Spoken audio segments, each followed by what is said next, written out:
Hello, what's up guys? In this video I'll show you how to emphasize audio in Camtasia 2021. So to do this you must need to be on Camtasia and you need to go to audio effects from the left side of your Camtasia by clicking on audio effects.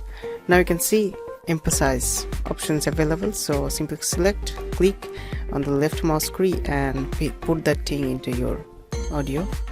Right now you can see that the emphasizing all the options available in emphasize. So let me just hear how it sounds like.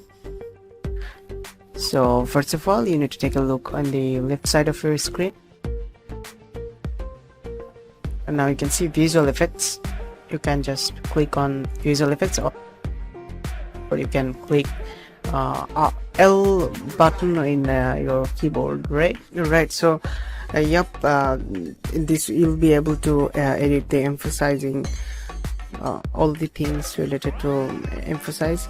So in the right side of your screen Camtasia, it's depending up to you. Okay, so there are not much detail about this video.